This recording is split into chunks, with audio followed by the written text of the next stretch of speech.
welcome back to part 3 of GPS approaches. So where we left off was we were talking about your different minimums and LNAV right here.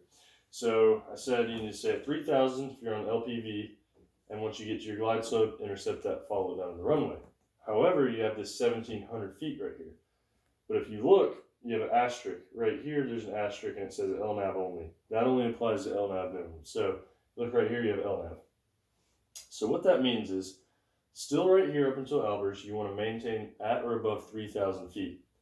However, once you get to Albers, you're allowed to descend to 1,700 feet, but no lower than that.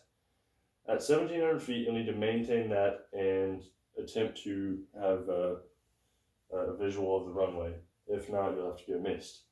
So it's very important to watch that. And sometimes if you have avionics package such as a G1000 system, even if you have the LNAV loaded in there, your glide slope on the actual screen will still come in, and that can be misleading because you don't want to follow that down because you might bust right through this 1,700.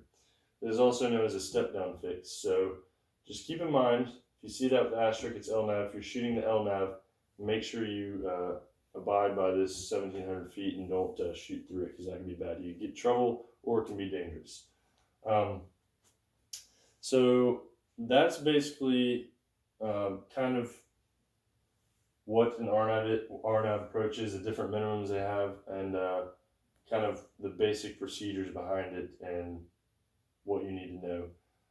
We'll go over one more thing quickly. Right here, you have your missed approach instructions. If you don't see the runway, you'll need to go miss. You don't see the runway, you don't want to keep going down because that could be that could be lethal. So your missed approach instructions: climb to 3,000, go direct to UPA, and hold there. So you can see right here the reason UPA is in a box and the whole missed approach is in a box means it's not anywhere around any of this and the rest of the map. It's off the map. So all this is saying is once you go directly to UPA, you put your GPS, go to 3,000 feet, fly directly there. You're going to have left turns when you're holding, and they're going to be 4 nautical mile legs. So you'll fly inbound on 093, turn outbound to 273, 4 miles, turn back inbound to 093. So those are going to be your missed approach instructions there. Pretty simple on this one. Sometimes they can be a little more complex, but nothing too bad here. So now we'll go over just some quick common errors that you can have.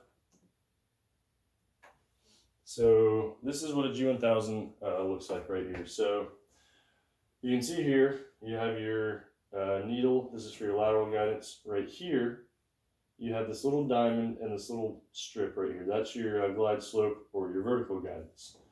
You have your altitude here, airspeed there.